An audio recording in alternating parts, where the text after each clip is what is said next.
incorporándose poquito a poco. Tenemos en moderación 9 y asistentes tenemos 24. Muchas gracias. Y bueno, pues si se une a esta reunión Antonio Belmonte, podríamos ir empezando. ¿Veis la presentación? Sí, sí, Juani. Vale, sí, pues es la presentación. Sí, sí, y puedo tomar el control, efectivamente. Muchas gracias, Juani. Esto de pasar el control, ¿verdad? Uno se siente, te paso el control, solicito el control. Bueno, venga. Ya está Antonio Belmonte. Venga, pues vamos a comenzar. Bueno, como he comentado, muchísimas gracias a todos los asistentes. Buenas tardes y espero que sigan con el mismo ánimo de esta mañana para afrontar la última mesa de hoy. En esta mesa, que lleva por título Mercado Laboral y titulados universitarios con discapacidad, se va a tratar la importancia de la movilidad y de las prácticas externas, entre otros factores. Se va a abordar desde las distintas fases por las que pasa el alumno universitario en etapa previa a insertarse en el mundo laboral de una manera real. Para ello, pues contamos con 4 profesionales que nos van a ir trasladando sus conocimientos de cada una de las fases y lo único que debo puntualizar que va a haber alguna variación con respecto al orden establecido en el programa porque Rosa Asenjo ha tenido algún problema técnico, se ha tenido que desplazar a la oficina, por lo tanto, ella va a intervenir en primer lugar, nos hablará de movilidad. En segundo lugar, interviene también Josefa Torres, que por problemas de agenda también tiene bastante, bueno, pues prisa en su intervención porque, bueno, pues le han solicitado que participe en otro foro. Ella nos hablará de temas de formación. Interviene en tercer lugar Fernando Siu, que bueno, viene a sustituir a Virginia Carcedo, que bueno, ha tenido también problemas de participación. Y él hablará sobre el tema de prácticas externas. Y por último tendremos el honor, bueno, pues de contar con la intervención de Alfonso Gutiérrez Caballero, que nos indicará todo lo relacionado con el empleo con apoyo. La dinámica de las mesas se va a tratar de la misma manera que esta mañana. Yo iré presentando a cada uno de los ponentes. Hacen su exposición, que bueno, pues el tiempo estimado son unos 20 minutos aproximadamente. Y luego, al finalizar todas las exposiciones, tendremos un turno de preguntas. Pero, bueno, pues como he comentado, hay problemas con Rosa Asenjo en tema de horario y con Josefa Torres, y ellas dos tendrán un espacio de preguntas tras su intervención, ¿vale? Porque se tendrán que marchar, bueno, pues al finalizar ese turno de preguntas. Por lo tanto, voy a comenzar con la presentación de Rosa Asenjo y vamos a ver su exposición y hacerle las preguntas que estimemos necesarias. Bueno, Rosa Asenjo Oribe es doctora en Filosofía y Letras por la Universidad de Valladolid. Trabaja actualmente en el Servicio de Movilidad de la Unidad de Educación Superior del SEPIE, que es el Servicio Español para la Internacionalización de la Educación, pertenece al Ministerio de Universidades y lleva trabajando en gestión de programas de la Unión Europea nada menos que desde el año 2008 en el ámbito educativo, en programas de aprendizaje permanente, Erasmus, Erasmus Plus, en esta agencia nacional. En concreto, para Erasmus Plus lleva trabajando desde el 2014 como gestora de proyectos, donde ha desempeñado tareas variadas, pero principalmente la tarea de asesorar sobre temas de inclusión en dicha unidad.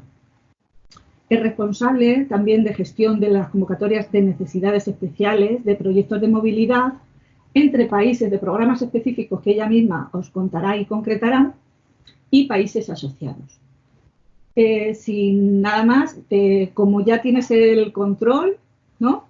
Sí. Te cedo la palabra y nada, un placer contar con tu participación. Muchas gracias.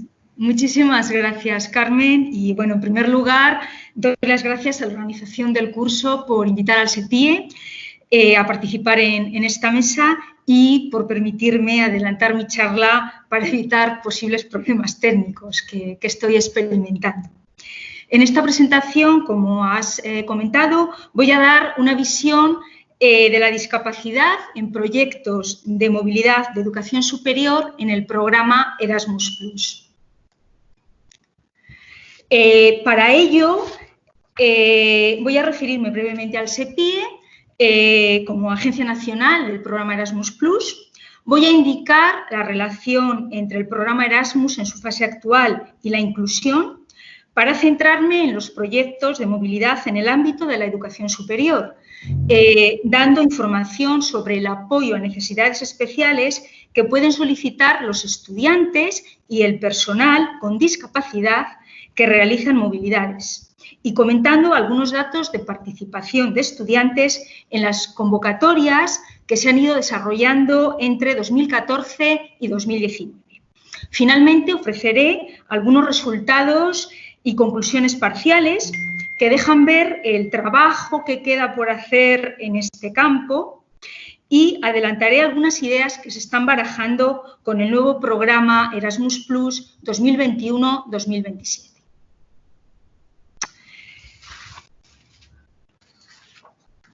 El Servicio Español para la Internacionalización de la Educación es un organismo autónomo que depende actualmente del Ministerio de Universidades. Se encarga de gestionar iniciativas y programas internacionales en el ámbito de la educación y de la formación. En el contexto de esta mesa redonda, el SEPIE es la agencia nacional del programa Erasmus+ en el ámbito de la educación y de la formación en España. Es decir, el eje de trabajo situado a la izquierda, ¿no?, de la diapositiva. Rosa, creo que no tienes tú el control. Hasta ahora he estado yo pasando las diapositivas, pero Vale. mira si puedes solicitar el control. Ahora, eso vale. Perdóname. Vale. Venga, muy bien. Gracias, Juan, y como siempre. En cuanto al programa Erasmus+ en la actualidad, saben todos ustedes que Erasmus+ es el programa de la Unión Europea en los ámbitos de la educación, la formación, la juventud y el deporte para el periodo 2014-2020. En relación con esta mesa, podemos destacar que el trabajo en estos ámbitos puede ser una ayuda para respaldar la aplicación de la agenda política europea destinada al crecimiento, el empleo, la equidad y la inclusión. El programa se articula en torno a 3 acciones claves, las denominadas K1, K2 y K3, y otras actividades e iniciativas destinadas a todos los niveles educativos: educación escolar, formación profesional, educación superior y educación de personas adultas. Por lo tanto, si atendemos al título de este curso, Erasmus+ es también una puerta al mundo abierta a todos aquellos que tengan discapacidad. Por ejemplo, a través de esa acción clave 1 de movilidad de las personas por motivos de aprendizaje.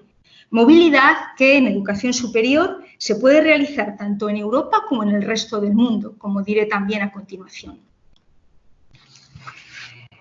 El programa establece como uno de sus objetivos principales el de promover la equidad y la inclusión de los participantes que pueden ver limitada su participación por diversos obstáculos, por ejemplo, por discapacidad, dificultades educativas, problemas de salud, obstáculos económicos, diferencias culturales, obstáculos geográficos, etc.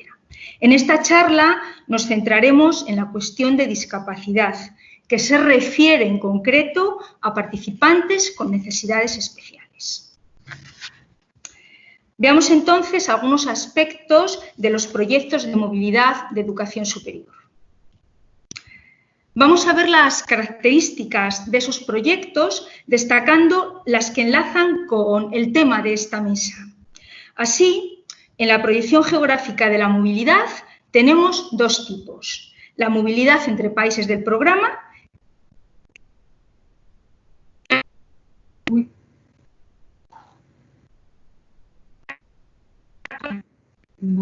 pero también es posible una movilidad entre países del programa y asociados, que es la movilidad internacional, a China, Argentina, Nueva Zelanda o Egipto, por poner unos pocos ejemplos.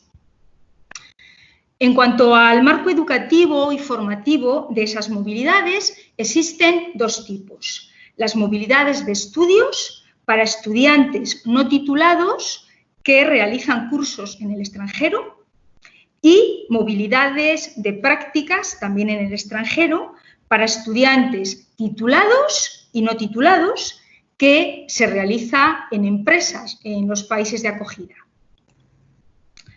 Centrándonos en el tipo de estudiantes de educación superior que pueden realizar esas movilidades, tenemos por una parte a los estudiantes universitarios, entre ellos muchos de la Universidad de Castilla-La Mancha, por ejemplo, pero también de estudiantes no universitarios, en concreto aquellos que siguen enseñanzas artísticas superiores como música, teatro, danza, diseño, etcétera, o de formación profesional de grado superior.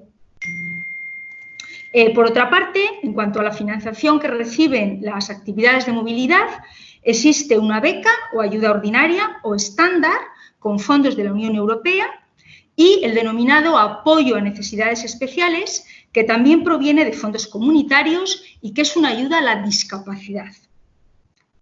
Finalmente, el resultado o impacto de esas movilidades en los participantes se puede medir a nivel personal, evidentemente, no individualmente, pero también por los beneficios sociales y culturales que aporta, y a nivel profesional en la empleabilidad que dichos participantes presentan cara al mercado laboral. Centrémonos ahora en la información de las movilidades. Indico ahora una notita que los datos recogidos que voy a dar ahora solo se refieren a movilidades intraeuropeas y luego explicaré por qué. Pero primero explico también brevemente qué es ese apoyo a necesidades especiales en los proyectos de movilidad de educación superior. Es una ayuda específica que puede ser solicitada por estudiantes y personal también de las instituciones educativas de educación superior que participan en el programa, estudiantes y personal que realizan una movilidad. Pueden solicitar este apoyo a necesidades especiales siempre que tengan reconocida al menos una discapacidad del 33%. Existen dos tipos de ayuda que gestiona el SEPIE, la denominada ayuda especial, que supone un incremento en la beca ordinaria que puede ir de 20 a 220 euros más de la beca ordinaria, dependiendo del grado de discapacidad, el país de acogida y el tipo de movilidad. Y la denominada ayuda adicional, que permite recibir hasta 1.500 euros para estudiantes o 360 euros al día para personal, para gastos no cubiertos por la beca ordinaria. Los gastos reales que se pueden cubrir pueden ser muy variados. Por ejemplo, pagar la utilización de transporte especial en el país de destino. Un estudiante, por ejemplo, que vaya en silla de ruedas, que necesita un taxi adaptado para desplazarse a su empresa de acogida. Puede solicitar esta ayuda. O, por ejemplo, para llevar un acompañante, tanto en el viaje como en parte de la estancia o durante toda la estancia completa. O para contratar servicios profesionales como consultas médicas que en un determinado momento se tengan que llevar a cabo, o para contratar un intérprete de lengua de signos, o si se necesitan sesiones de fisioterapia, por ejemplo, etc. Otros gastos debidamente justificados en relación a la necesidad especial que tenga el participante. Por ejemplo, el envío de medicinas que han sido pautadas por el médico en España, ¿no?, que están recetadas y que se envían al país de acogida, o la compra de otro tipo de material. Por ejemplo, estoy pensando en una persona con un problema de audición grave que tuvo que comprar un reloj con alarma, con una alarma especial en el país de acogida. Entonces, solicitó ese gasto.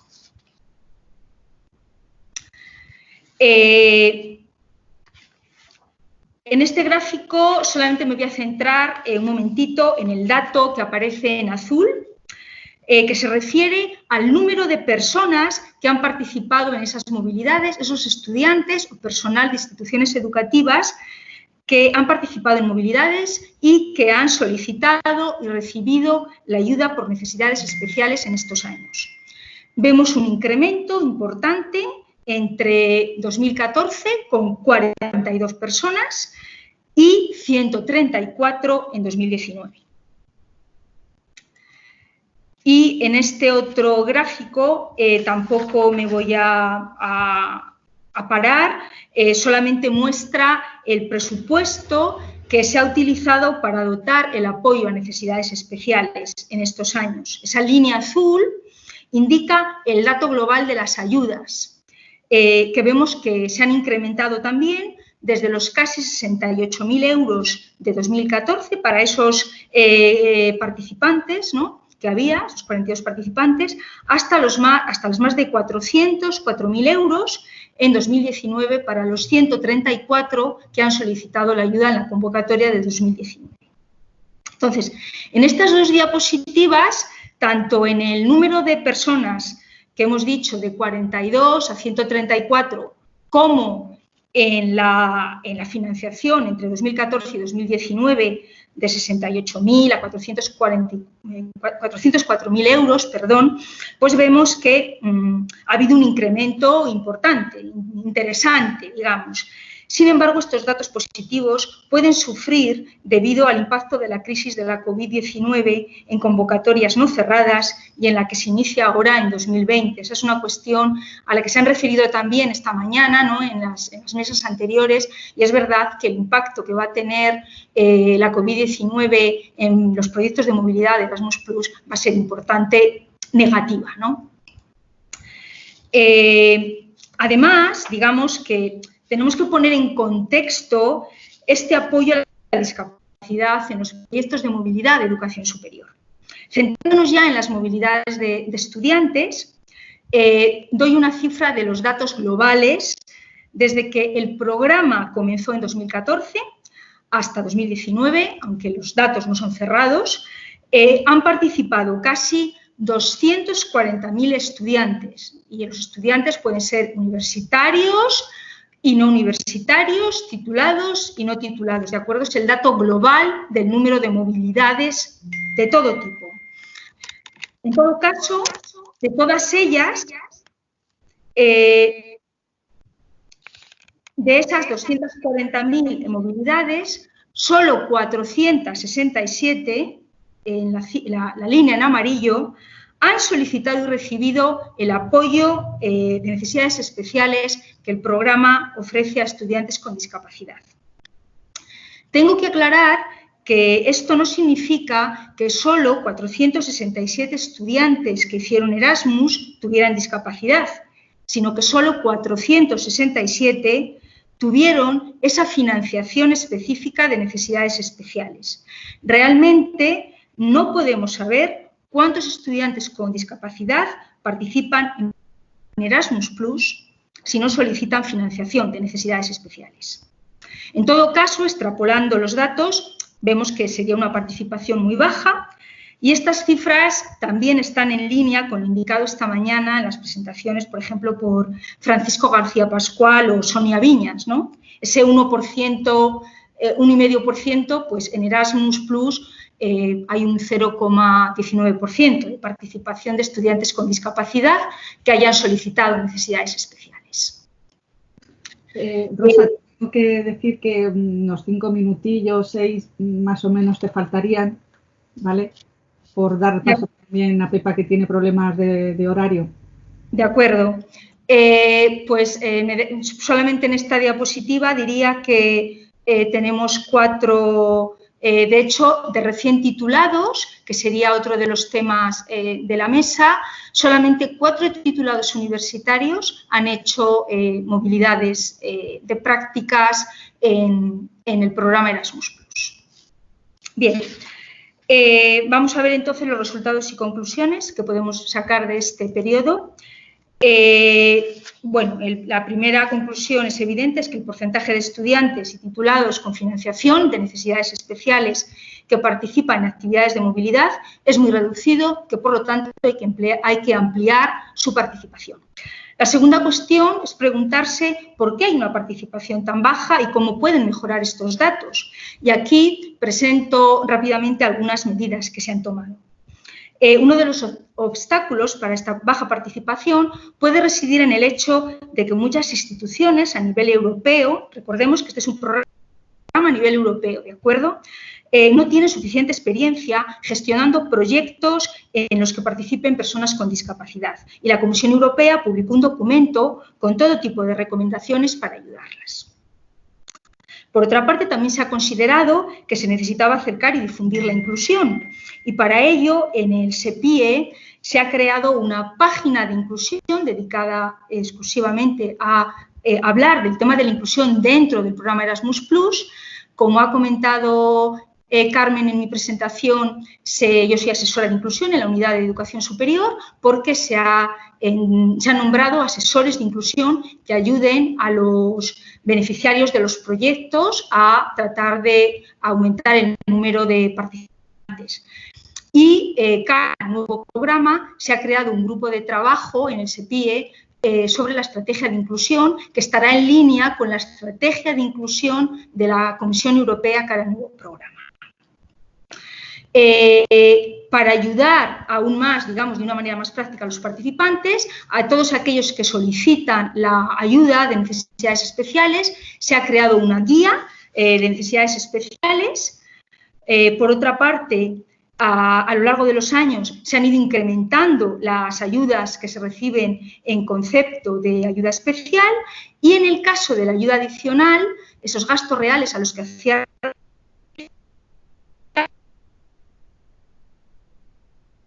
cantidades máximas para permitir, digamos, la máxima flexibilidad. Y finalmente, como comentaba antes, que los datos que aportaba solo se referían a las movilidades intraeuropeas, ¿de acuerdo? Pero desde 2018 se ha abierto una convocatoria de necesidades especiales en los proyectos de movilidad internacional, también aquellos en que pueden ir, como decía, China, Egipto, etcétera. De momento se han adjudicado solo 6 ayudas, ninguna de práctica titulados y por eso no las he añadido a los datos globales. Centrándonos en resultados en términos de beneficio para los participantes en actividades de movilidad, podemos tomar los datos publicados en el estudio de impacto de Erasmus+ de 2019 que está disponible en nuestra página web. En él se indica, entre otras cosas, que el 80% de los estudiantes que realizaron movilidades encontraron trabajo en los 3 meses posteriores a su graduación y que el 40% de los estudiantes que realizaron movilidades de prácticas consiguieron trabajo en la misma empresa donde realizaron esas prácticas. También, no sé si es verdad lo que dice la diapositiva, los graduados Erasmus son más felices, pero lo que sí que indica la encuesta es que el 90% de los participantes pueden utilizar las habilidades adquiridas en su movilidad en el trabajo que tienen actualmente. Al 80% de esos graduados se les ofrecen oportunidades de crecimiento profesional en su trabajo y los estudiantes o graduados que han realizado movilidades doblan las posibilidades de ir a trabajar al extranjero. Por lo tanto, es importante que los estudiantes y graduados con discapacidad se beneficien como corresponde de estas actividades de movilidad y queremos y debemos poder hacerlo entre todos. Y finalmente, para terminar, unas ideas en relación a la inclusión en el futuro programa Erasmus+. En esta nueva fase del programa Erasmus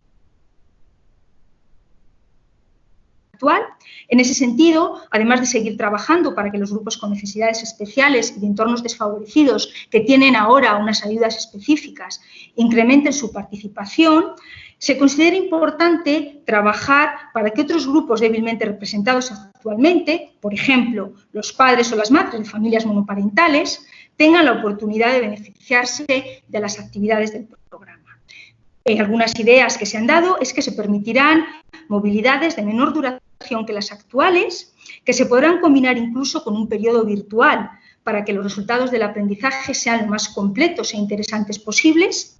También se intentará mejorar la difusión del programa. Por supuesto, se aumentará la financiación, que es uno de los grandes problemas que tiene, y como un medio de reducir obstáculos se promoverá la digitalización y la simplificación de los procedimientos administrativos. Con todo ello, queremos conseguir un Erasmus+ mucho más inclusivo. Y muchas gracias. Muchísimas gracias, Rosa, con tu intervención. Ha quedado muy claro que estáis trabajando sin parar en iniciativas y acciones por la inclusión, y no solo como resultado de la COVID, porque muchas veces, bueno, el pasado martes asistí a un foro también internacional sobre qué pasaría con la movilidad de las universidades, cómo se van a virtualizar, pero claro, eso es sí que es un resultado de la COVID, pero no es en lo que se está trabajando desde ahora. De inclusión ya lleváis años trabajando y, por supuesto, esto va a favorecer igualmente. Bueno, pues como ella tiene prisa en salir de la oficina porque si no la van a dejar dentro, me gustaría que los participantes, bueno, pues cualquier pregunta que tengan hacia ella la pueden hacer en este momento para que luego pueda seguir desde otro entorno el curso de verano.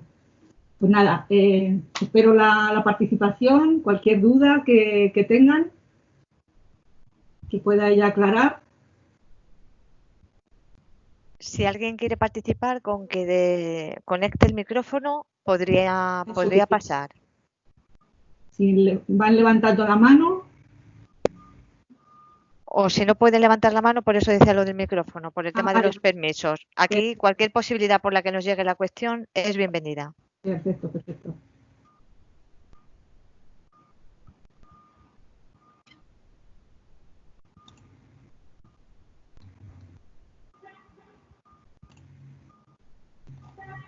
Bueno, pues veo que no hay ninguna preguntilla. Todo ha quedado clarísimo. Bueno, yo quería solo hacerle una pequeña cuestión a Rosa, porque entiendo que estamos hablando de programas, en todo caso, estudios oficiales, ¿verdad? Sí, el programa Erasmus Plus está solamente pensado para aquellos estudiantes, como digo, no solamente universitarios, eso sí que es verdad, pero tiene que ser una titulación oficialmente reconocida por el Ministerio de Educación. No son, por ejemplo, en el caso de universidades, no se pueden ir de Erasmus los estudiantes de títulos propios, por ejemplo, sino de titulaciones oficiales, sí. Vale, y en eso nos está pues, intentando barajar alguna posibilidad de ampliar, porque entiendo que los recursos son escasos, claro. Claro, entended que realmente lo que se intenta, digamos, es que, sin que, por supuesto, existen, las instituciones educativas que participan son públicas, privadas, de todo tipo, no es solamente un programa para, por ejemplo, universidades públicas.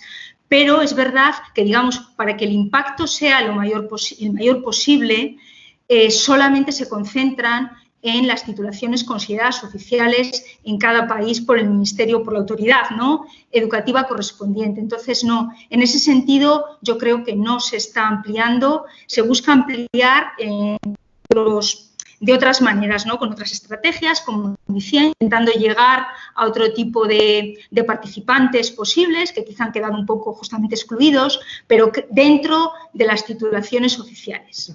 Y, en todo caso, es verdad que, como os decía, el programa, yo estaba hablando de educación superior, pero Erasmus es para todos los ámbitos educativos y, por lo tanto, hay otro tipo de actividades que, por ejemplo, en educación escolar que se refieren, por ejemplo, a niños en situación vulnerable, por ejemplo, y ahí se está trabajando mucho. Pero en educación superior son titulaciones consideradas oficiales. La verdad es que también otro dato que llama la atención es que el 90%, ¿verdad?, de estudiantes que han tenido la oportunidad de marchar fuera entienden que les sirven esas herramientas luego en el momento para su mercado laboral, para el empleo que tengan. Esto es muy importante para los estudiantes que están siguiendo el curso, porque siempre les animamos a la movilidad, porque no solo se aprende una formación académica, sino porque lo que se aprende culturalmente, personalmente, es algo que no tiene sustitución. Nada, muchas gracias, Rosa. Lo que pasa es que es verdad, solamente una cosita, es verdad, está abierto a todos y nosotros estamos encantados de que España es el país que casi que es uno de los primeros países que envía más movilidades y que recibe, ¿de acuerdo? Pero es verdad que la financiación en educación superior no es muy buena y ese es uno de los grandes obstáculos también que tiene, ¿de acuerdo? Entonces, a ver si se mejora la financiación y podemos dar unas becas un poco más generosas, digamos. Muchísimas gracias a todos por permitirme hablar. Gracias. Muchas gracias. Bueno, en segundo lugar, como les he adelantado, pues interviene Josefa Torres en temas de formación. Ella es licenciada en Derecho por la Universidad de Alcalá de Henares, máster en Dirección y Gestión de Empresas por la Universidad Autónoma de Madrid, máster en Dirección y Gestión de Pymes. Tiene una dilatada experiencia profesional vinculada principalmente a la Fundación 11. En 2002 fue nombrada directora de Formación y Empleo de la Fundación 11 y presidenta de la Asociación Formación, Servicio y Colocación Discapacidad. En 2010 fue nombrada directora gerente de la Fundación Luis Vives. Desde el 2012 es directora gerente de FEACEN, que es Federación Empresarial Española de Asociaciones de Centros de Empleo de Personas con Discapacidad. Y desde el 2018 ocupa también en esta entidad el cargo de secretaria general. Actualmente es secretaria de la Comisión de Inclusión Laboral y miembro de la Comisión de Responsabilidad Social Empresarial de CERNI, miembro también del Grupo de Trabajo de Dependencia y del Grupo de Trabajo de Contratación Pública de CEPES, que es la Confederación Empresarial Española de Economía Social, miembro de la RIS, que es la Red de Inclusión Social. Tiene muchísimas otras participaciones como miembro del Patronato de Fundación 11 desde 2015. En 2018 forma parte también del Patronato de la Fundación Becual, que bueno, pues es una fundación independiente que intenta, bueno, ya seguramente lo trasladará mejor, pero intenta evaluar y certificar, bueno, pues el compromiso de aquellas empresas que tienen en materia de responsabilidad social corporativa y discapacidad. Miembro de la Junta Directiva de Asociación Ilunion de Empleo y del Comité Asesor de la Asociación Inserta Empleo. Es profesora también visitante del Máster en Economía Social de la Universidad de Valencia. Imparte también ponencias en Máster en Discapacidad, Autonomía Personal y Atención a la Dependencia de la Fundación Derecho y Discapacidad. Y muchísima trayectoria más que no se puede por el tiempo que tenemos. Pues nada, te cedo la palabra y lo que he comentado con respecto a Rosa, tras tu exposición, pues haremos un turno de preguntas para que te puedas ir cuanto antes. ¿De acuerdo? Muchas gracias, Carmen. Hola, buenas tardes a todas y a todos. Y oye, muchísimas gracias por invitarme a participar en este curso de verano y por el interés que siempre tenéis por el empleo de las personas con discapacidad. Y muchísimas gracias también por tu presentación. Voy a intentar compartir mi presentación. De acuerdo. Perfecto, yo creo que se ve bien. Sí, sí. Perfecto. Bueno, en mi presentación quería focalizarla fundamentalmente a la importancia que la formación y la formación superior tiene para el empleo de las personas con discapacidad y las posibilidades que las personas con discapacidad, cuando adquieren un nivel formativo superior, van a tener de cara al empleo. Quería, en primer lugar, bueno, que vieseis una perspectiva de cómo evolucionan las tasas de actividad, de empleo y de paro de las personas con discapacidad desde el año 2015 hasta el año 2018, que es el último dato disponible que tenemos.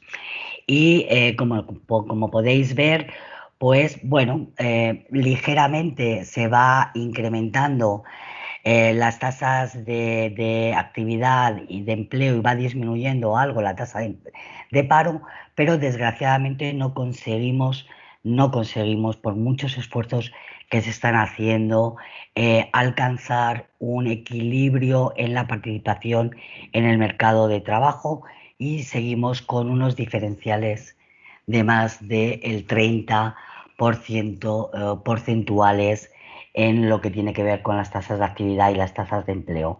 Digo esto a pesar de los esfuerzos que en los últimos años se han realizado en políticas activas de empleo.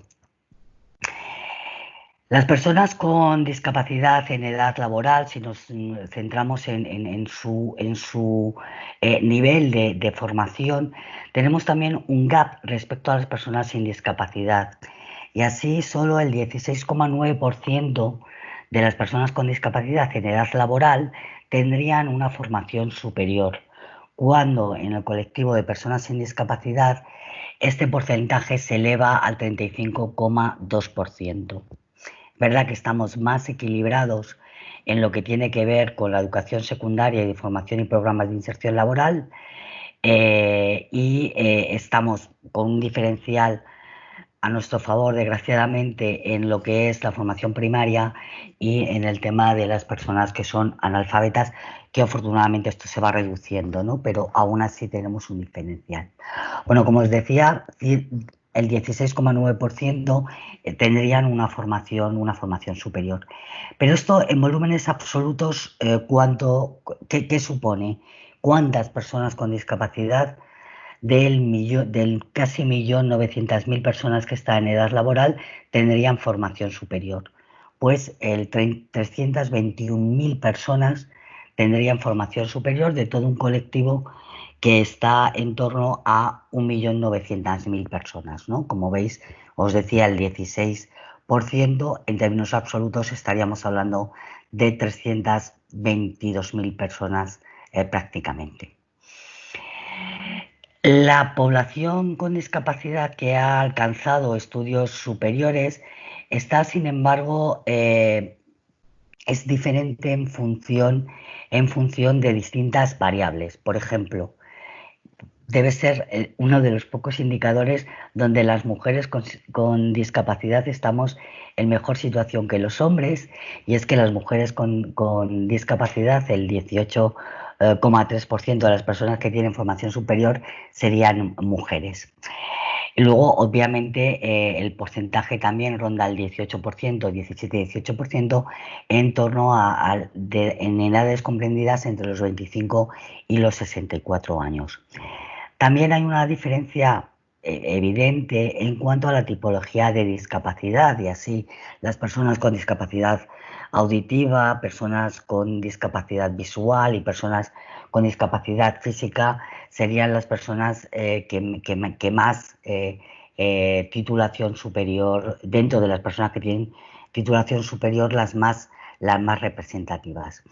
Y luego también hay un sesgo en cuanto al grado de discapacidad. Así, los grados menores de discapacidad, los que van del 33 al 44%, serían el grado donde más personas con discapacidad en titulados superiores hay, ¿no? El 21,9% de las personas tituladas superiores tendrían un porcentaje de discapacidad entre el 33 y el 44%. Y sin embargo, a mayor discapacidad, es decir, aquellas personas que tienen más del 75%, la representación en cuanto a titulación superior estaría limitada al 11,9% exclusivamente. Y luego también vemos un sesgo importante en cuanto a dónde viven las personas con discapacidad que tienen titulación superior, siendo claramente un diferencial a favor de las grandes ciudades o de las ciudades más densamente pobladas, donde se concentra un número más importante de titulados superiores. Un número importante que se ve muy reducido en el caso de las áreas de población más dispersa o de las áreas, digamos, más rurales, que es donde habría menos personas con discapacidad o donde están menos representadas las personas con titulación superior. Bueno, ¿cómo ha evolucionado el nivel de estudios en los últimos años? Porque, claro, al final no nos vale una fotografía fija.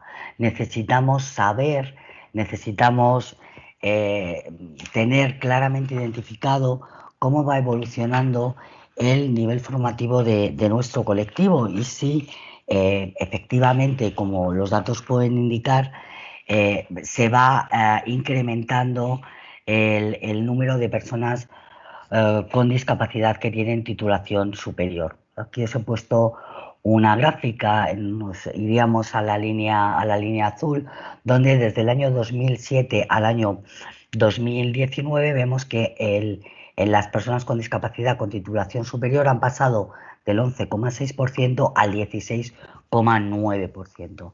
Hay un pequeño incremento en la representatividad de las titulaciones superiores. Y sin embargo hay un descenso bastante más pronunciado en lo que tiene que ver con la educación primaria y en lo que tiene que ver fundamentalmente con las personas consideradas analfabetas, con lo cual, bueno, vamos incrementando ligeramente las titulaciones más elevadas, el mayor porcentaje la educación secundaria, pero bueno, sí se va incrementando ligeramente y poco a poco el número de personas con discapacidad que tienen formación superior. Esto nos abriría la esperanza, pero si vemos o comparamos cómo ha evolucionado la tasa de personas con y sin discapacidad en el área activa que han alcanzado estudios superiores, igual os pongo desde el año 2008 en la gráfica hasta el año 2018, pues las personas con discapacidad han pasado del 11,6% al 16,9%, pero las personas sin discapacidad han pasado del 27,1 al 35,2. Con lo cual nosotros avanzamos, pero el diferencial sigue siendo todavía muy superior e incluso se va acrecentando. Es decir, las personas sin discapacidad van incrementando en mayor medida su formación y aunque nosotros también lo estamos haciendo, no alcanzamos el equilibrio. Esto al final está ocurriendo en todos los indicadores que tienen que ver con la educación o que tienen que ver con el empleo. Vamos avanzando poco a poco, pero no conseguimos reducir los desequilibrios que hay entre las personas con y sin discapacidad en su participación en el empleo.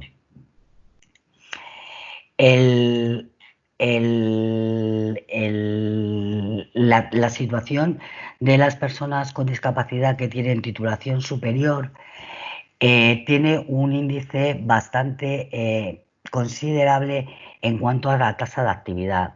Una de las cuestiones fundamentales de cara al mercado de trabajo que tienen las personas con discapacidad es su baja participación y ello lo indica la baja tasa de actividad que tienen, pero en el caso de las personas que tienen una titulación superior, su tasa de actividad es muy superior al resto de personas con discapacidad que tienen una formación inferior, con lo cual a mayor nivel de estudios se incrementa considerablemente la tasa de actividad y esto es un indicador fundamental de cara a la participación en el mercado de trabajo del colectivo de personas con discapacidad.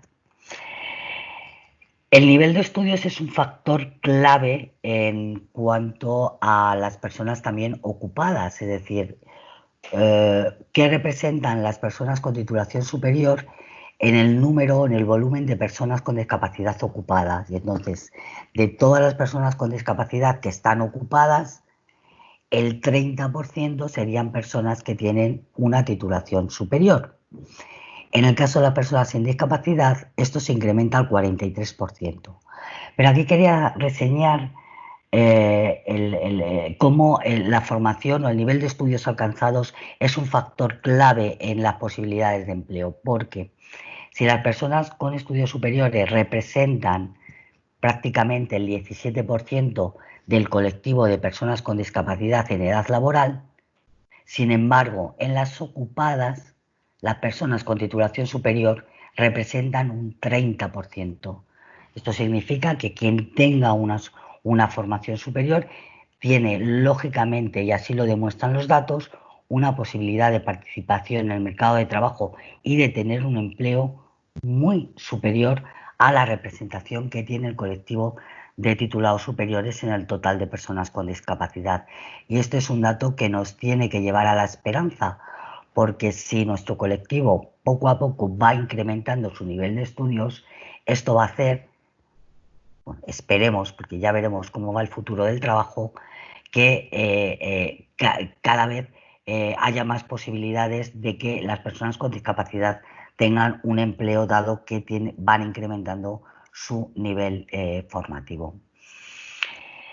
La evolución de la formación en los últimos años del colectivo de personas con discapacidad ha sido también bastante positiva si lo comparamos desde el año 2008 al año 2018 en el caso de las personas con discapacidad que tienen un empleo, ¿no?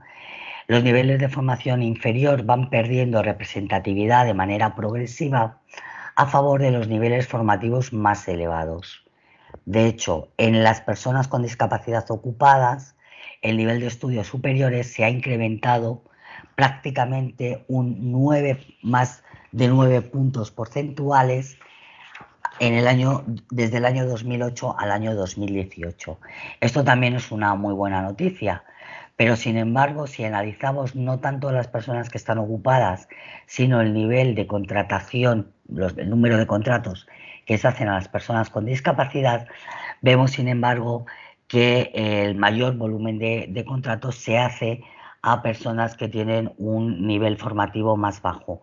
Pero esto obedece a que los puestos de trabajo que se están ofertando para personas con discapacidad en su mayoría son puestos de trabajo de categorías profesionales elementales que tienen un volumen y una rotación muy elevada y además, desgraciadamente, también unas condiciones laborales bastante precarias, con lo que hace que haya muchísima contratación temporal y se rote muchísimo en el número de contratos, con lo cual, si analizamos solo el volumen de contratos, es verdad que las personas con titulación superior en volumen de contratos estarían más infrarrepresentadas. Sin embargo, en lo que interesa, que es en el empleo, en el número de personas que están ocupadas, vemos una evolución progresiva y esperanzadora en los últimos años. Esta es la situación general y de evolución que hemos tenido en los últimos tiempos. Sin embargo, nos encontramos actualmente en un momento de crisis del trabajo y uno de los colectivos que va a salir más desfavorecidos o que puede sufrir más las consecuencias no solo de la crisis económica y social del COVID-19, sino también de un cambio en el mercado de trabajo que se estaba viendo venir en los últimos años como consecuencia de la denominada Revolución 4.0, que ha sido una revolución importantísima en todo el ámbito del empleo y que ya se estaba produciendo, pero que se ha visto aceleradísima como consecuencia de la crisis del COVID-19, que ha hecho que se nos cambien todos los esquemas del mercado de trabajo. La revolución tecnológica va a hacer que cambie muchísimo el mercado de trabajo, que cambien muchísimo los puestos de trabajo que se van a crear. En muchos casos no podemos ni siquiera imaginar esas nuevas profesiones. También sabemos que va a haber muchas que van a desaparecer y que necesitamos una formación, ya no solamente unas titulaciones superiores o una formación, un nivel formativo más elevado, sino también es necesario que en todo el proceso de formación se cambie y se varíe para poder adecuarnos a los requerimientos del futuro del trabajo, todo lo que tiene que ver con las competencias profesionales. Y aquí va a haber que hacer un ejercicio de inmersión formativa a cualquiera de los niveles de educación, que va a afectar a todos los niveles educativos para poder tener una oportunidad de empleo y poder mantener los puestos de trabajo. Se necesita, desde mi humilde opinión, una revolución en todo el planteamiento formativo mucho más focalizado precisamente a dotar de esas competencias tecnológicas y de esas nuevas habilidades laborales que no solo tienen que ver con la tecnología, pero que la tecnología va a jugar un papel fundamental, y creo que ese es el principal reto al que nos vamos a enfrentar. No vale simplemente tener un nivel formativo elevado, sino que además tenemos que tener unas competencias y unas características profesionales muy distintas que el mercado de trabajo estaba requiriendo hasta hace unos años. Como digo, estos cambios se estaban produciendo ya, pero el COVID ha sido, digamos, un punto de inflexión donde ahora mismo, digamos que está en reflexión absolutamente todo lo que tiene que ver con el mercado de trabajo, no solamente en la parte de regulación o en la parte de derechos laborales, sino también en cómo va a ser el trabajo del futuro. ¿Va a haber trabajo para todos? ¿Qué necesidades vamos a tener que tener los trabajadores para poder tener una carrera profesional y unos itinerarios laborales adecuados a una nueva realidad que desde luego no es la que teníamos hace unos años y que se están acelerando de tal manera que si no ponemos de forma inmediata unas nuevas dinámicas en la formación y en el empleo, el colectivo de personas con discapacidad puede quedar muy apartado, como ha ocurrido en otros momentos históricos, de esto. Pero también podemos tener una oportunidad, con lo cual, si desarrollamos políticas formativas y de empleo adecuadas, nuestro colectivo podrá tener una oportunidad. Si no nos embarcamos en modificar absolutamente todo lo que tiene que ver con la política de empleo dirigida a personas con discapacidad, pues probablemente tendremos un problema de participación en el mundo laboral muchísimo más severo del que ya de por sí tenemos y quedaremos absolutamente aportados. Una de las reivindicaciones que tiene el colectivo de personas con discapacidad y de todo el colectivo y especialmente del CERMI es la necesidad de hacer una nueva ley de empleo que aborde todos estos cambios y que aborde y consigamos cambiar todas las políticas y todas las medidas, tanto formativas como de empleo. Por cierto, conseguir además unir esas políticas, porque uno de los problemas que tenemos con las políticas de empleo para personas con discapacidad y las políticas formativas es que parece que la política de empleo va por un lado y está en un cajón y la política formativa va por otro y está apartada. Esto siempre ha hecho que se perjudiquen las posibilidades de empleo de los colectivos más vulnerables y de las personas con discapacidad en concreto, pero además esta visión sesgada y parcial de distintas políticas lo único que hace es perder oportunidades, que no aprovechemos todas las oportunidades existentes y todas las oportunidades que se pueden generar. Por lo tanto, reclamamos que haya una nueva visión y que se diseñe unas políticas de empleo y formativas con una visión mucho más integral, con una visión mucho más centrada en la persona, con una visión mucho más vinculada al ciclo vital de la persona y a las necesidades, y a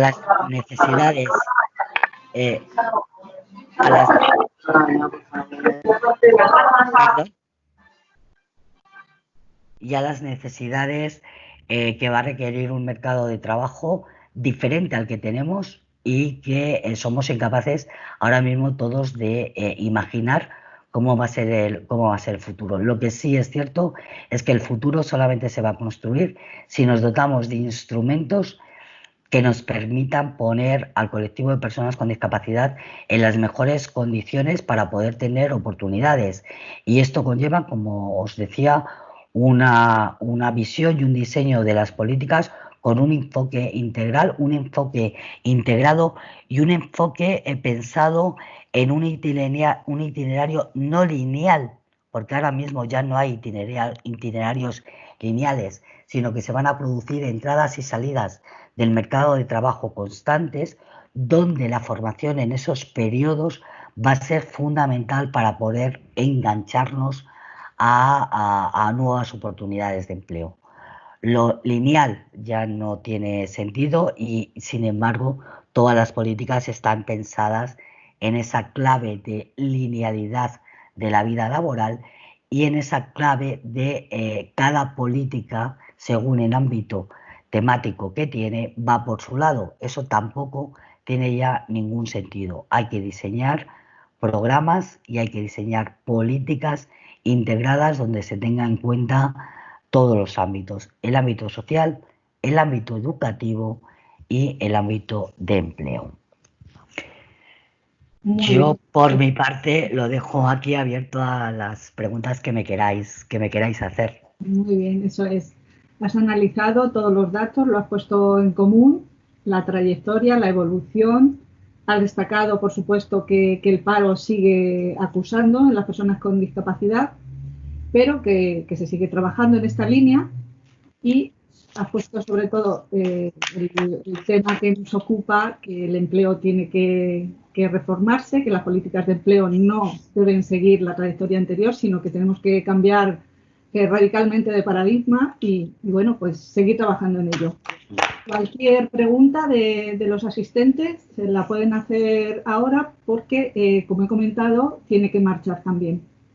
Muchas gracias, Josefa. Muchas gracias a vosotros.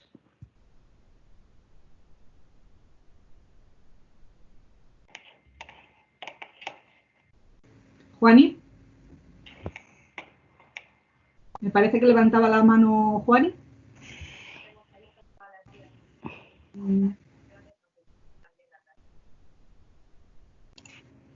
¿Hay alguna pregunta? Sí, Juani Morcillo. Hola, ¿me escucháis? Sí, perfectamente. Vale, que antes no me escuchabais. Decía que una participante en el curso, Consuelo Alonso, que es una compañera de catedrática de Derecho Administrativo en la Universidad de Castilla-La Mancha, quiere hacerle a Pepa dos cuestiones. Digamos, una estaría conectada con la segunda, que es, la primera es, coinciden, si Pepa igual pues conoce estos datos, ¿coinciden los datos de España con los de los países de la Unión Europea, o tal vez hay países que tienen normativas más pro empleo de personas con discapacidad que otros? Esta sería la primera cuestión.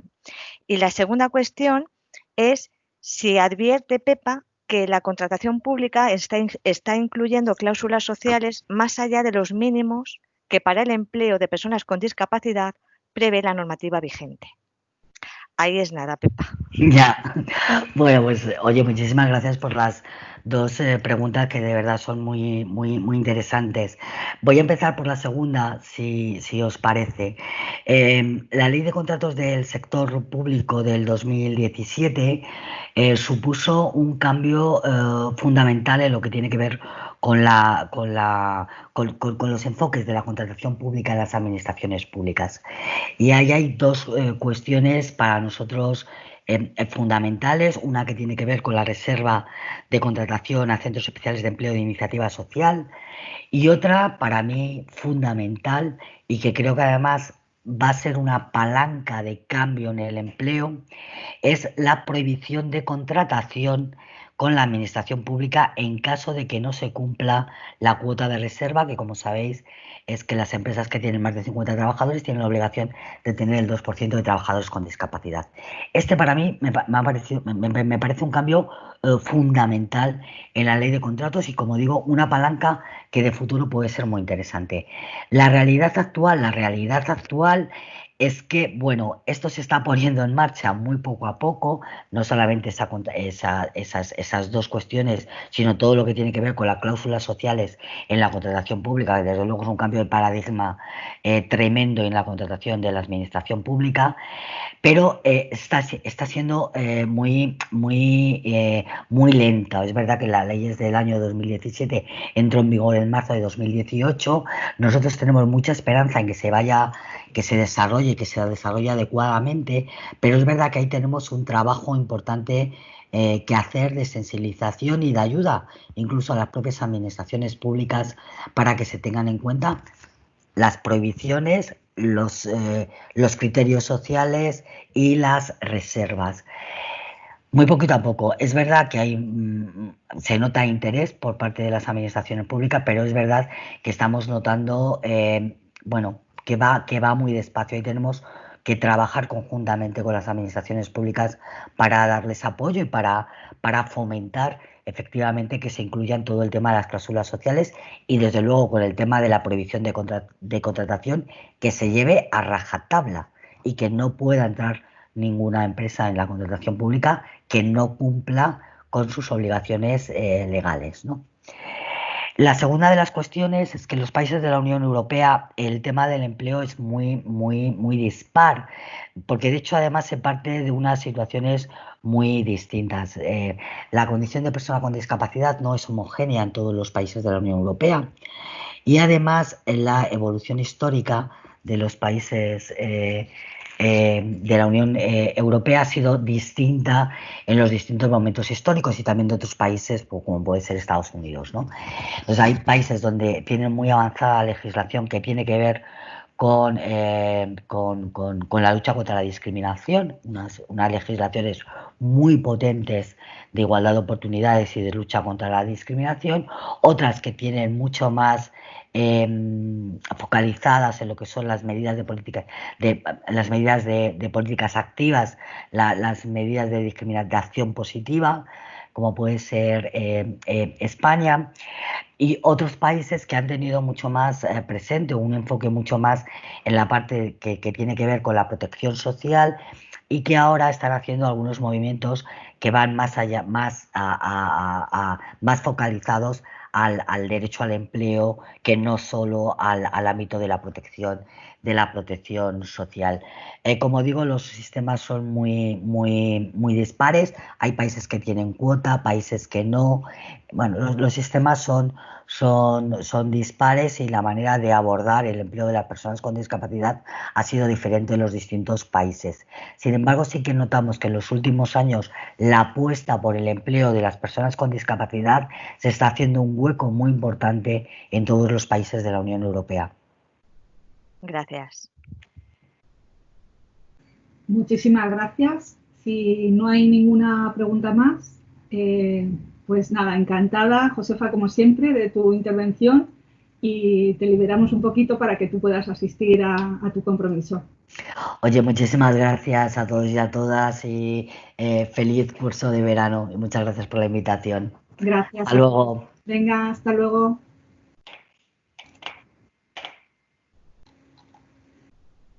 A ver, en tercer lugar va a intervenir Fernando Siugaliano para hablarnos de prácticas externas. Él es licenciado en Psicología por la Universidad Complutense de Madrid, en la especialidad de Psicología del Trabajo. Inició su carrera profesional como consultor de auditorías de calidad y evaluación de la satisfacción de la formación y, bueno, pues a lo largo de su trayectoria ha participado en diversos programas de cualificación vinculados tanto a desarrollo organizacional y de liderazgo como sistemas de evaluación, sistemas de gestión de calidad, etc. Desde aproximadamente 1999 entra a formar parte del equipo de Inserta Empleo de la Fundación 11, donde sigue trabajando actualmente y en la que ha desempeñado diferentes puestos, tanto en servicios centrales como en la propia Dirección Territorial de Madrid. Tiene bueno, pues una amplia experiencia en gestión de proyectos en el marco del Fondo Social Europeo. Ha participado también en diferentes grupos de trabajo para la mejora de la calidad educativa a nivel nacional y europeo. Y desde 2009 es coordinador de formación talento externo de la Asociación Inserta Empleo en Servicios Centrales. Pues nada, agradecerte tu intervención y te cedo la palabra para que puedas hacer la exposición. Tras esta exposición podemos seguir con el último ponente y ya sí que podemos hacer el turno de preguntas para ambos. ¿De acuerdo?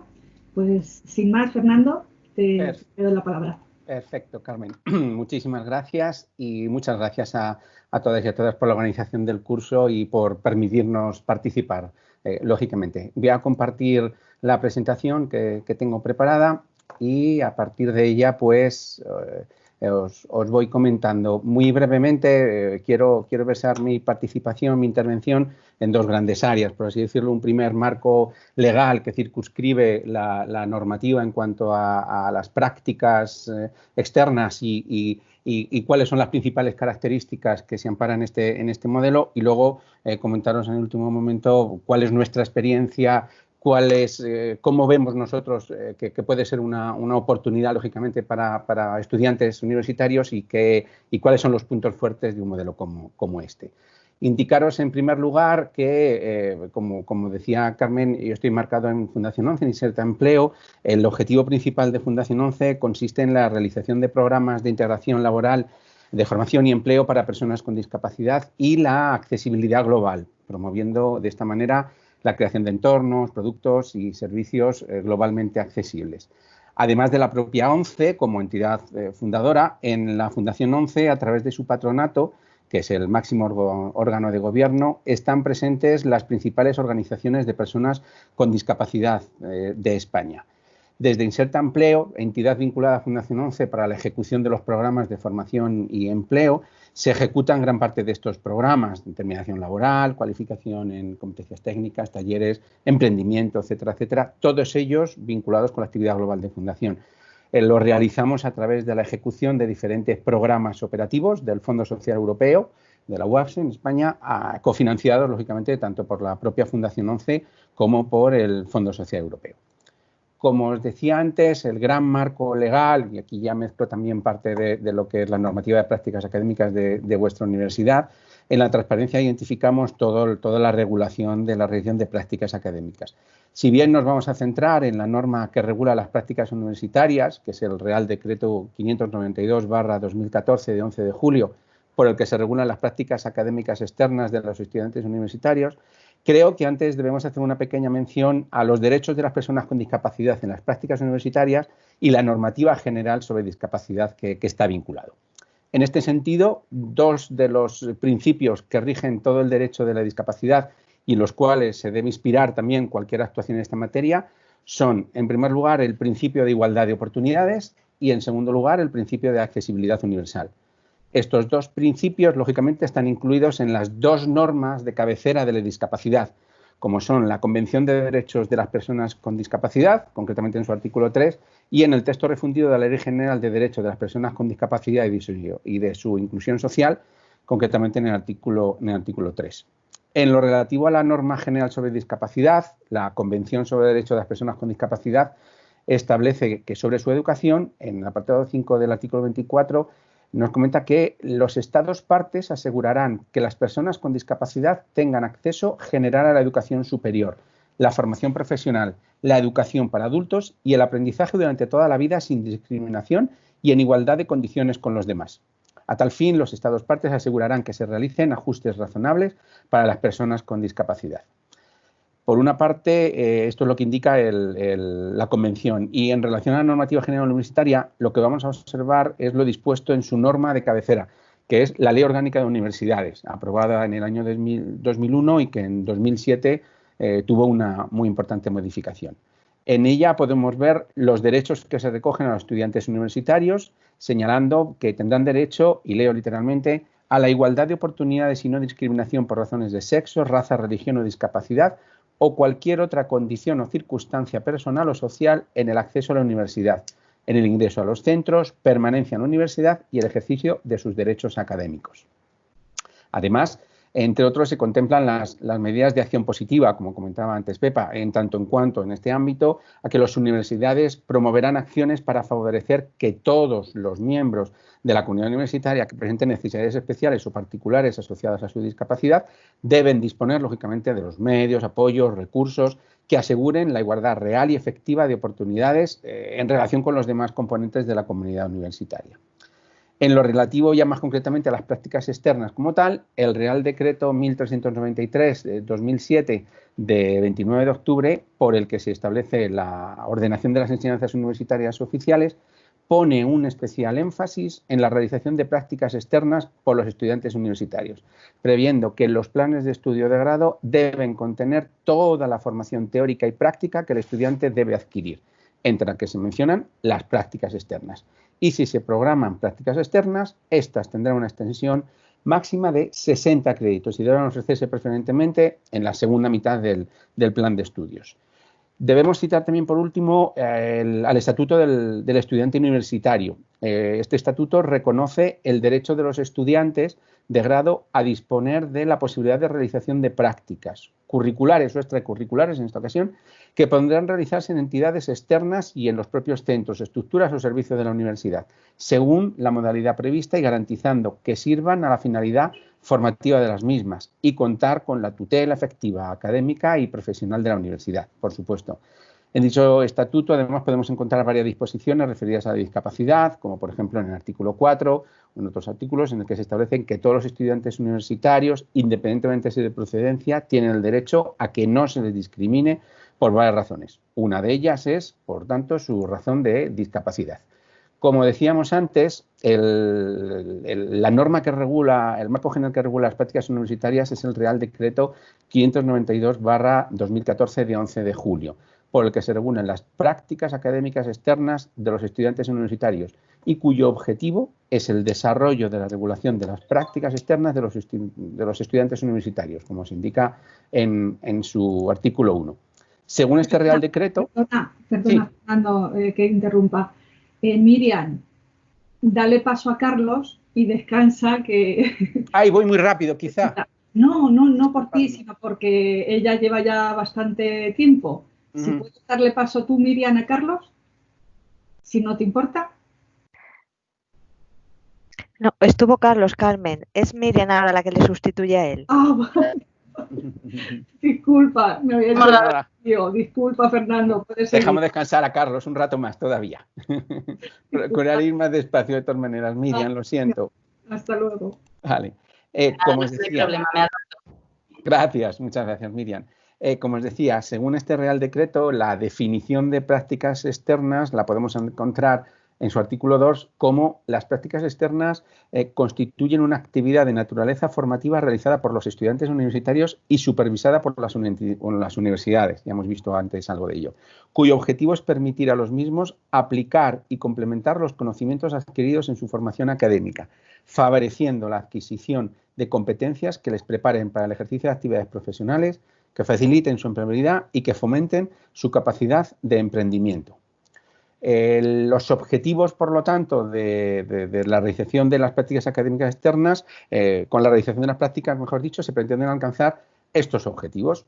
Principalmente, contribuir a la formación integral de los estudiantes, complementando su aprendizaje teórico-práctico, como veíamos en la definición.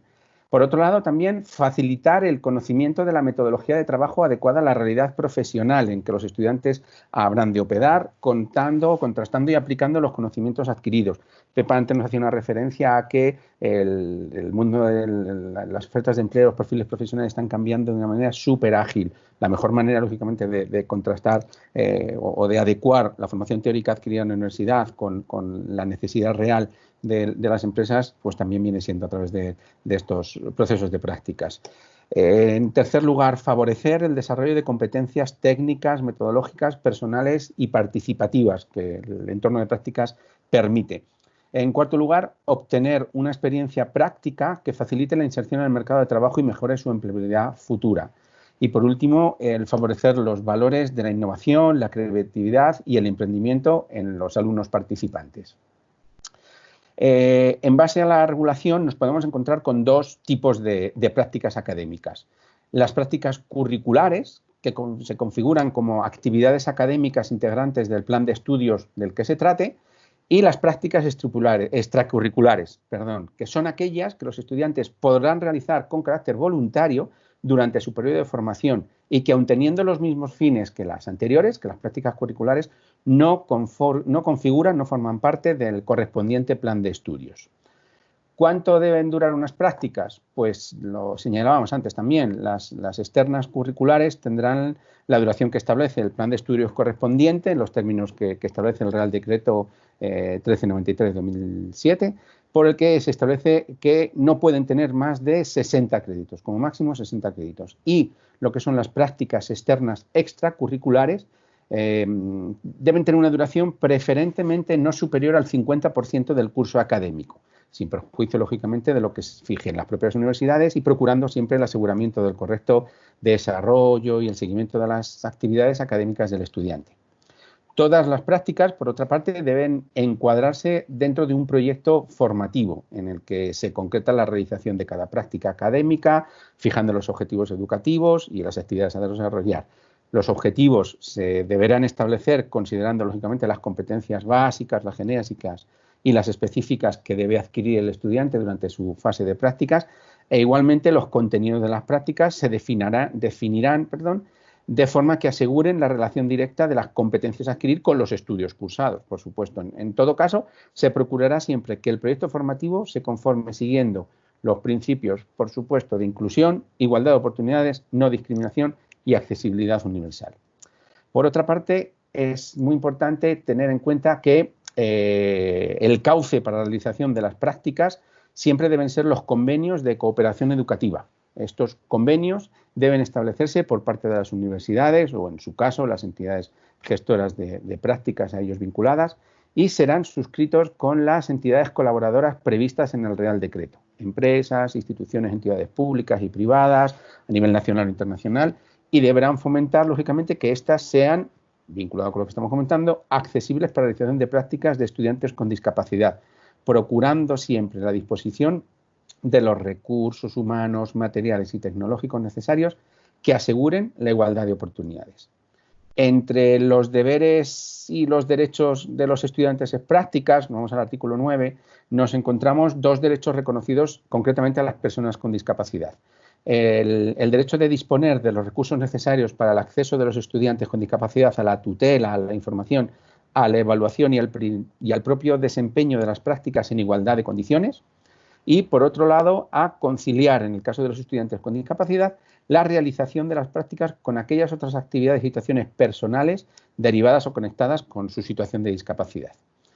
Por otro lado, también existe, en el desarrollo del marco de las prácticas, la figura de los tutores de prácticas, en el que la ley establece que las universidades facilitarán a los tutores de estudiantes con discapacidad la información y la formación necesaria para el desempeño de esta función. Y en cuanto a los derechos y los deberes, estos deben proporcionar al estudiante los medios materiales indispensables para el desarrollo de la práctica, lógicamente. En lo relativo al procedimiento, se indica que las universidades establecerán procedimientos de configuración de la oferta, difusión, solicitud y adjudicación de las prácticas externas de conformidad con criterios objetivos previamente fijados y garantizando siempre, en todo caso, los principios de transparencia, publicidad, accesibilidad universal e igualdad de oportunidades. También, a su vez, se establece un criterio de preferencia a los estudiantes con discapacidad, en el sentido de que se otorgará prioridad en la elección de la entidad donde se realizan las prácticas y en la adjudicación de prácticas a los estudiantes con discapacidad, con el objetivo de que puedan optar a empresas en las que estén aseguradas todos esos medios de accesibilidad universal, incluidas las referidas al transporte, para su traslado y acceso, etcétera, etcétera. Por todo ello, por lo tanto, como hemos podido comprobar, existe una regulación exhaustiva que reconoce los recursos y los apoyos necesarios para que los estudiantes universitarios con discapacidad puedan desarrollar sus programas de prácticas académicas externas en igualdad de oportunidades que el resto de sus compañeros y con las condiciones de accesibilidad adecuadas. Ahora bien, ¿qué significa un programa de prácticas para los estudiantes universitarios con discapacidad? Desde luego, las prácticas externas se consideran como una oportunidad de formación en vivo para que los estudiantes puedan descubrir la profesión, los profesionales, los contextos y los ámbitos de intervención. Es decir, al tiempo que se supone esa oportunidad de formación en vivo, se descubren ellos mismos como profesionales en potencia. Por una parte, se identifican competencias que han ido adquiriendo a lo largo de su trayectoria vital y que van entrenando de forma natural, se van desarrollando, y por otra, identifican carencias que tienen, como es lógico, y que encuentran en su perfil educativo y personal para poder abordarlas. Por ello, la realización de prácticas no solo son una aproximación a los contextos profesionales para sentirse más motivados por la carrera que estudian, que también, sino los tenemos que vivir como una nueva manera de afrontar su formación, diversificando los escenarios, ampliando el espectro de agentes formativos, enriqueciendo las competencias y significado de las cosas que van aprendiendo y vinculado también con lo que comentábamos antes, estando en el día a día de las últimas necesidades que el mercado de trabajo va pidiendo, tanto en competencias técnicas como, cada vez de mayor importancia, otro tipo de competencias transversales para el desarrollo de los puestos de trabajo. Para las personas con discapacidad, concretamente, esto supone, además, y en una gran mayoría de las ocasiones, su primera incursión laboral en una empresa, su primera experiencia laboral. Por lo que además de ser representantes del colectivo de personas con discapacidad en la empresa, con toda la responsabilidad que ello conlleva, de ruptura de estereotipos, etcétera, etcétera, está demostrado que para la empresa es muy positivo incorporar personas con discapacidad, bien a través de la fórmula de contratos, bien a través de la fórmula de prácticas externas. Por un lado, mejora y muy mucho el clima laboral de las empresas. Por otro lado, también mejora la imagen empresarial, tanto interna como externa, de la entidad que tiene trabajadores con discapacidad. Sensibiliza muy mucho al resto de personal y además de manera horizontal y vertical, tanto a los propios compañeros como a estratos superiores e inferiores. Disminuye el ausentismo laboral de toda la plantilla de la empresa. Genera además un mayor compromiso, una mayor solidaridad para con el colectivo. Aparte de, en situaciones de contrato, supone ventajas fiscales de contratar personas con discapacidad y, como ha explicado antes Pepa también, tiene beneficios en cuanto a la Ley de Sector Públicos de 2017. Además, en el ámbito concreto de los programas de prácticas, es una forma extraordinaria de encontrar a futuros profesionales. Es la mejor manera que tienen las empresas para realizar un proceso de selección. Desde mi punto de vista, es el mejor proceso de selección que pueden hacer, y para los alumnos participantes, de luego, la mejor manera de mostrarse a la empresa. Los beneficios por ello para los alumnos, hemos visto lo de las empresas, para los alumnos a la hora de promover, de realizar sus planes de prácticas. En principio, lógicamente, promueven su empleabilidad, le dan habilidades, competencias, etcétera, etcétera, para desempeñarse en ese ámbito. Se adquieren competencias, como hemos indicado, inherentes a los puestos de trabajo que están desarrollando. Permiten, además, al estudiante aplicar en un contexto real los conocimientos adquiridos durante la carrera, los conocimientos académicos adquiridos. Posibilitan igualmente una aproximación global e interdisciplinar a los problemas del día a día, y además permiten complementar con otros conocimientos técnicos y especializados propios de su profesión, y muchas veces más actualizados que los que se estudian en la universidad. Y sobre todo, permiten al estudiante integrarse en un nuevo medio para él, culturalmente distinto a la universidad y necesario. Y por último, además, puede originar, como decíamos antes, un contrato de trabajo. Desde luego, como método de selección, las prácticas son superiores a cualquier otra estrategia, porque no se basan en el pronóstico, sino en la prueba del candidato, en el contexto real y prolongada de la experiencia de haber contado con él, y no en un futurible, creo que hemos acertado, pero está por ver, lógicamente.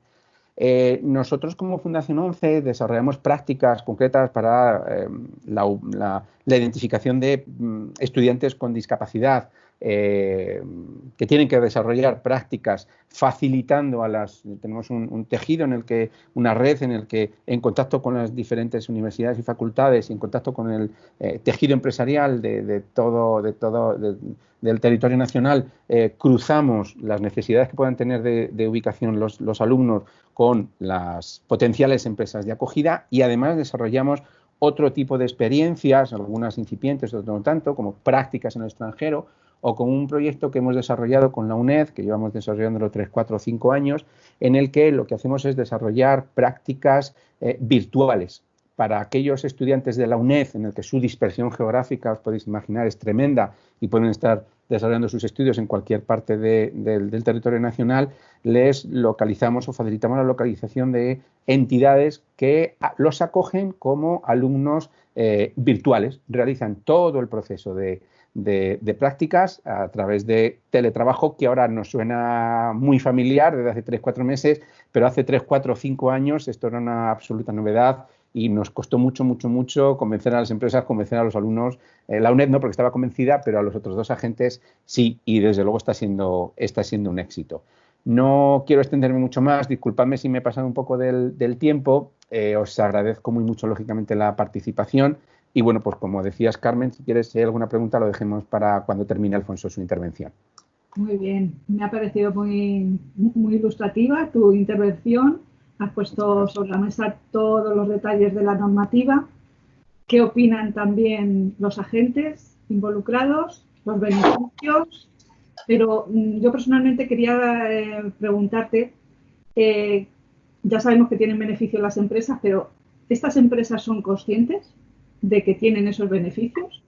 Porque por lo que Me toca a mí, con respecto a prácticas externas de los alumnos del programa que tenemos aquí de la Fundación 11, pues no son tan receptivas, sabiendo que sí que existen estos beneficios. Entonces, quería saber si se ha evolucionado al respecto o qué datos tú manejas de otro tejido empresarial que no sea el de Albacete.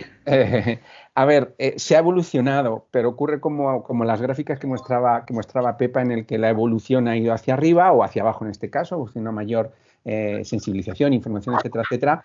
Pero por un lado queda muchísimo camino por recorrer todavía, y luego hay grandes diferencias entre grandes o muy grandes empresas multinacionales, en que el tema de la responsabilidad social o la creencia en este tipo de beneficios o bien les viene impuesta desde la alta dirección y como tal la asumen y lo aplican, o, lo que suele ser habitual, realmente lo tienen interiorizado, realmente se lo creen y realmente lo identifican. Lo que suele pasar en aquellas empresas a las que les cuesta verlo desde el principio es que cuando acaba el periodo de prácticas o cuando ya llevan un tiempo insertando personas con discapacidad, efectivamente contrastan y efectivamente corroboran que estos beneficios se han incorporado a su empresa. No lo identifican o no se lo creen de inicio, pero al final, como marco general, sí que lo acaban reconociendo.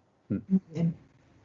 Bueno, pues nada, se abre el turno, pero bueno, no, como he comentado, vamos a darle paso al último ponente y después hacemos el turno de preguntas, si os parece. ¿De acuerdo? El último ponente es Alfonso Gutiérrez Caballero, que él nos va a dar todos los detalles del empleo con apoyo. Él es licenciado en Derecho, abogado colegiado, y desde 2014 es presidente de la Asociación Española de Empleo con Apoyo. Es gerente también de la Asociación Laborvalía de Ciudad Real. Es miembro de la Junta Directiva de la Asociación Europea de Empleo con Apoyo. Miembro de la Comisión Académica de Curso Formación de Preparadores Laborales, especialistas en empleo con apoyo del INICO, del Instituto Universitario de Integración en la Comunidad, de la Universidad de Salamanca. Es miembro de la Junta Directiva de Global Economic Accounting, dedicada a promover el desarrollo y la utilización de sistemas y métodos de contabilidad social que permiten visualizar el valor global generado en estas organizaciones.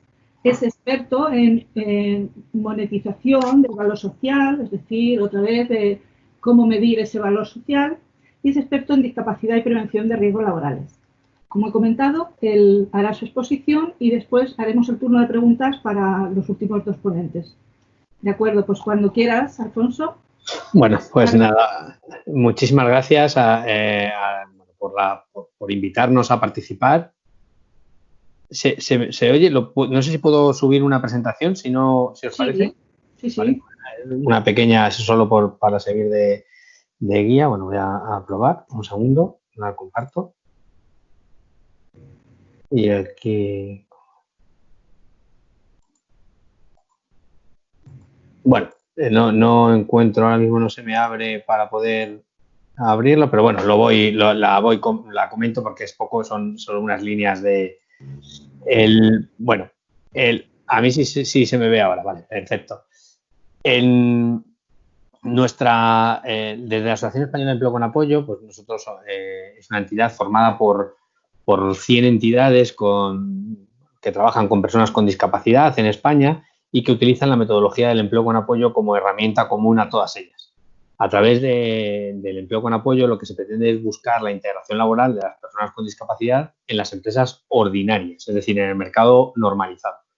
Hemos estado hablando, que me parece, la verdad, que esta mesa muy acertada, las claves de la formación y del acceso a la universidad de las personas con discapacidad, y bueno, yo creo que nos queda el reto de la implicación de las personas con discapacidad intelectual en el ámbito educativo y sobre todo y también en el ámbito de la universidad, que cada vez cuesta más, pero es cierto que es de aplaudir, gracias a la Fundación 11 y a universidades como la de la Universidad de Castilla-La Mancha, cómo poco a poco van proliferando títulos propios donde las personas con discapacidad intelectual, por la dificultad que tenemos de aprendizaje, por la estructura también del sistema actual y bueno, la apuesta desde hace relativamente poco por la educación inclusiva, van cada vez haciendo que más gente pueda acceder a programas propios, títulos propios de la universidad, y ese es uno de los retos que nosotros tenemos, ¿no? Que las personas con discapacidad puedan también vivir la experiencia y la formación que se desprende de la universidad. Hay casos muy puntuales, pero el número de personas con discapacidad intelectual que llega a la universidad es poco.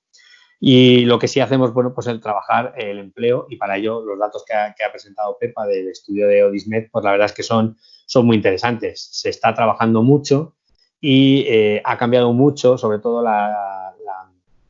la forma o la metodología de trabajar de las personas y de las entidades de cara al empleo en los últimos años. En España, por hacer un resumen, hemos trabajado hasta la Convención de Derechos de las Personas con Discapacidad. Pues bueno, veníamos trabajando con la legislación, con la famosa LISMI, Ley de Integración del Minusválido, que era en el año 82, pero desde la Convención, desde que se aprueba la Convención de Derechos, se supone un cambio absoluto de paradigma en las personas con discapacidad, porque cambia el concepto de lo que se entiende por discapacidad y también cambia, que para nosotros es lo importante en este momento de cara a las entidades, la forma en que los profesionales también tienen que trabajar con las personas con discapacidad. Resumiendo, lo que hace la Convención es que viene por primera vez a definir la discapacidad desde un punto de vista social. Es decir, habla de que es el entorno el que impide a las personas con discapacidad integrarse en igualdad de condiciones que los demás. Y veníamos de un concepto médico, donde hablábamos de la discapacidad desde un punto de vista en el cual una discapacidad física o psíquica te impide relacionarte con los demás. Esto cambia absolutamente la mentalidad y pone a la persona realmente en el centro del proceso de atención. ¿Y ahora qué tenemos que hacer los profesionales con este cambio de paradigma y qué estamos haciendo? Bueno, pues los profesionales tenemos que apoyar a la persona en todo su proceso vital y ayudarla a que ejercite sus derechos. Hemos pasado de un modelo asistencial a un modelo inclusivo y a un modelo integrado en la comunidad. Y esto hace que las entidades lo que tengamos que hacer es buscar oportunidades de empleo para todas las personas con discapacidad, independientemente de su discapacidad, en las empresas o en la sociedad, en las empresas ordinarias. Y ese es el reto en el que estamos. Apoyado en este cambio que se produjo en el año 2006, han ido poco a poco, como bien han ido comentando mis compañeros, modificándose la legislación de los estados, ¿no? Y entre ellas la legislación del gobierno en España. En el año 2013 se publica la Ley General de Derechos de las Personas con Discapacidad y se introducen aspectos claves. Define, por primera vez, habla de cuáles son las formas que tiene una persona con discapacidad de acceder a un empleo. Y lo hace en una orden de prelación, con A, B y C, pero siguiendo un poco lo que establece la Convención de Derechos. Y al hablar la Convención de Derechos del Empleo, habla en el artículo 27 del empleo en entornos ordinarios de trabajo, lo que significa que hay que apostar porque sean las empresas las que contraten a personas con discapacidad, como muy bien ha comentado Fernando anteriormente, con el tema de las prácticas, con el tema de generando realmente oportunidades. Con el tema de las prácticas de las personas con discapacidad intelectual, nosotros tenemos un problema y es el vacío legal que existe. Las personas con discapacidad intelectual suelen estar en centros ocupacionales o centros más asistenciales que no son consideradas entidades de formación. Entonces, todas las prácticas que estamos realizando en empresas son realmente alegales, pero sin embargo sirven porque, como bien hemos comentado anteriormente, son el ejemplo claro a la empresa que todavía le hace falta de ver qué es lo que se puede hacer, cómo se puede hacer y con qué eficacia y eficiencia puede trabajar una persona con discapacidad. Entonces, bueno, también tenemos que pelear por esa línea. Pero lo que iba es que hay tres formas de acceder al empleo por parte de las personas con discapacidad. Uno es a través del empleo ordinario, otro es a través del empleo protegido, que son centros especiales de empleo y enclaves laborales, y otro es a través del empleo autónomo. El empleo autónomo es cierto que es una vía que se habla mucho en España, pero que empezó a hablarse en la época de la primera crisis, 2006-2007, y siempre se incluye a las personas con discapacidad. Pero bueno, vamos a ir paso a paso, porque si hablamos de personas con discapacidad intelectual, que todavía estamos exigiendo al gobierno los apoyos necesarios para que puedan trabajar en empresas ordinarias, es muy anticipado. Hay pocos casos en los que se financien también los apoyos para que puedan montar su propia empresa, pero es verdad que hay ejemplos también de éxito. Estas son las tres vías. Nosotros, desde la Asociación Española de Empleo, siempre, obviamente, pensamos en la capacidad de las personas. Todas las personas pueden trabajar. El objetivo es buscar en qué quieren trabajar y para qué, en qué podrían realizar su trabajo. Y lo que es clave para nosotros es la figura del preparador laboral. Es la persona que acompaña, elabora todo este proceso vital de la persona, todo este proceso de acompañamiento, de formación previa, y luego acompaña al propio puesto de trabajo y trabaja con él hasta que la persona pueda desempeñar sus funciones de forma absolutamente autónoma. Esto es una garantía también para la empresa, para que apueste por esta forma de trabajo, porque siempre que hay una nueva tarea que aprender o siempre que hay algún problema en la empresa, el preparador laboral es el que se encarga de solucionar y de trabajar conjuntamente con los compañeros y con la persona con discapacidad para minimizar y que la persona pueda aprender cualquier tarea. En una época tan complicada como la que hemos, vivido ahora con el tema del COVID, nosotros hemos hecho un estudio sobre 1.650 personas con discapacidad para ver qué había sucedido durante el periodo del confinamiento y del estado de alarma con su trabajo. 1.600 personas que trabajan en empresas absolutamente normalizadas en toda España. De las 1.600 personas, el 50% habían entrado en un ERTE, como la mayoría de las personas en España que trabajaban en empresa privada, pero el dato importante es que solo el 6% había perdido el empleo.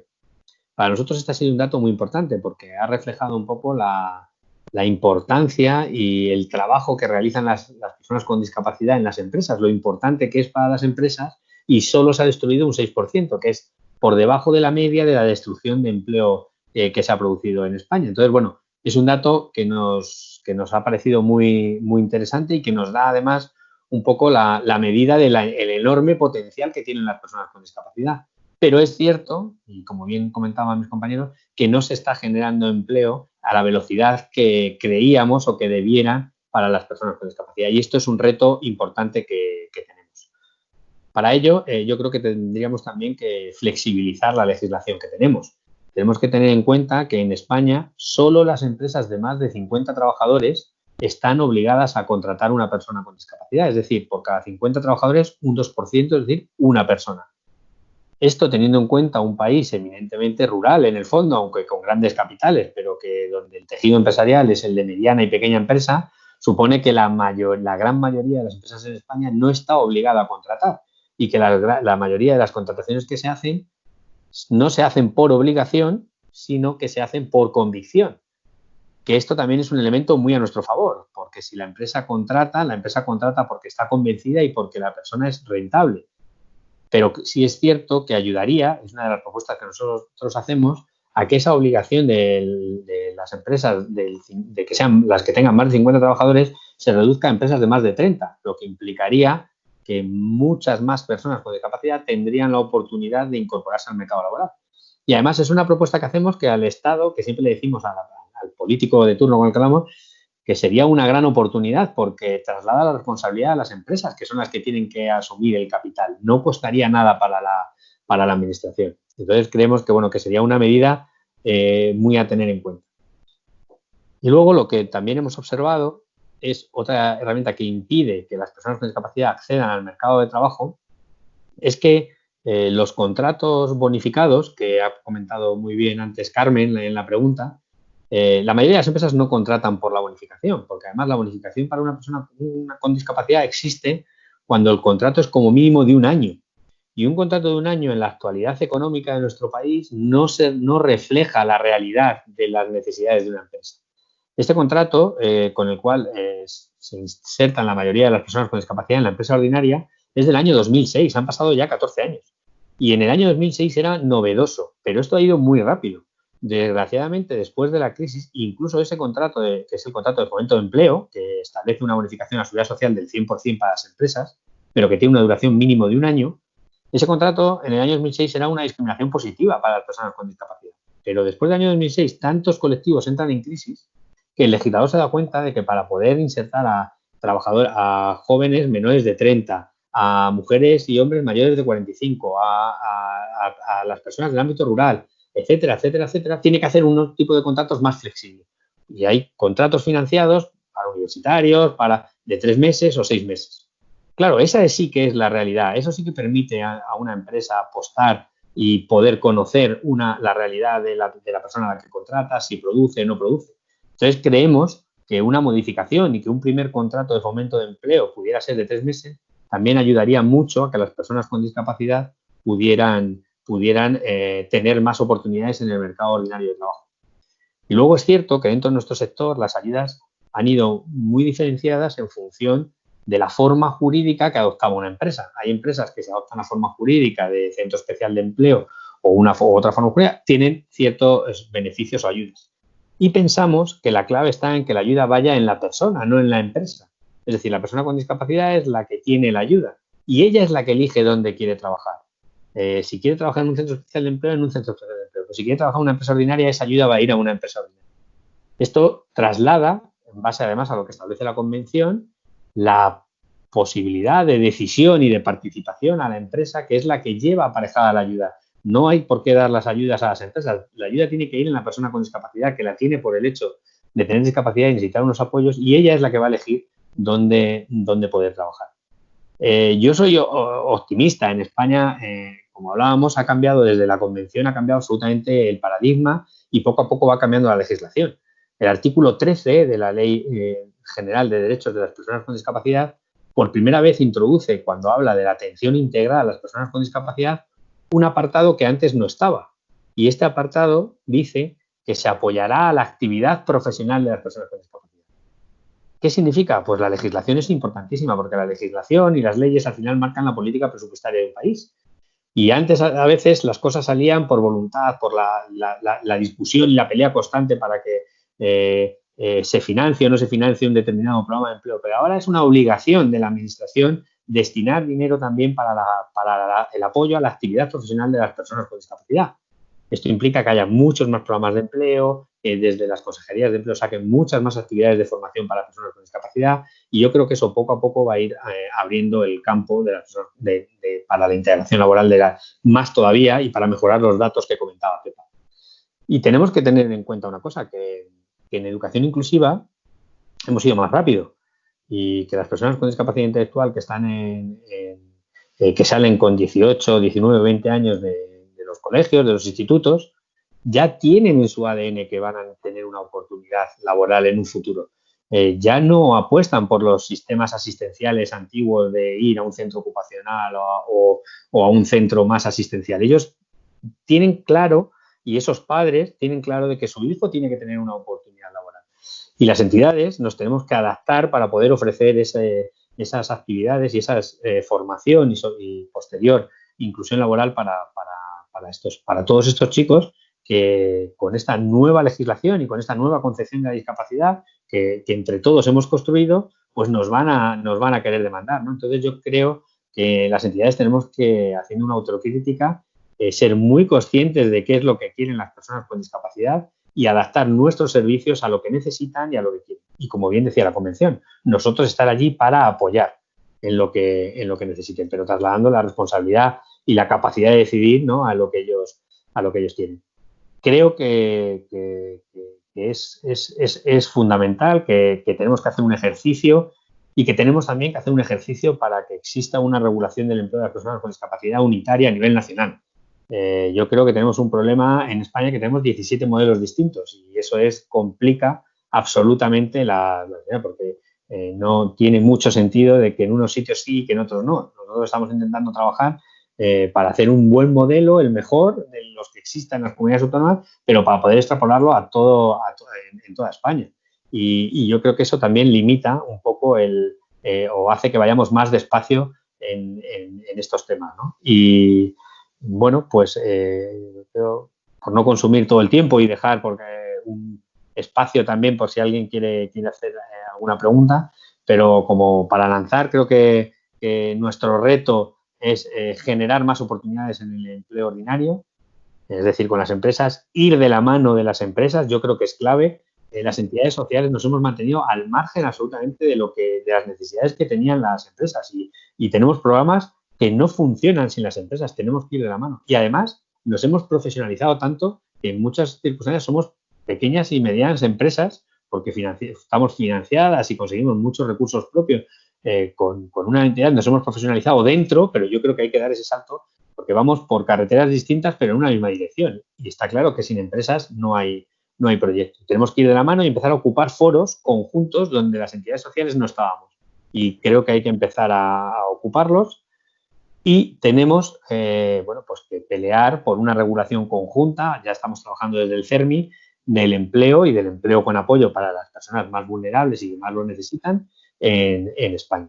Yo creo que con esas notas y con el concepto de cambiar también las entidades desde dentro para saber qué ofrecer a nuestros usuarios, pues yo creo que el futuro, obviamente, igual que para cualquiera de nosotros, de los que estamos aquí en estas jornadas, ha sido toda nuestra vida la planteamos en base a la consecución de un puesto de trabajo, te realizas como persona y te puedes realizar también económicamente y tal, pues es fundamental también conceder esa oportunidad a las personas con discapacidad. Por supuesto. Has terminado con, bueno, pues con la clave que tenemos que saber todos. Es una apuesta en común. Todos los agentes implicados debemos ir por el mismo camino, como tú dices. Y, bueno, pues la reforma para el empleo, pues bienvenida sea, porque si no, sí, vale, pues el tejido empresarial tiene que ser más receptivo y, por supuesto, todos contar con ellos. Por supuesto, las empresas tienen que ir de la mano.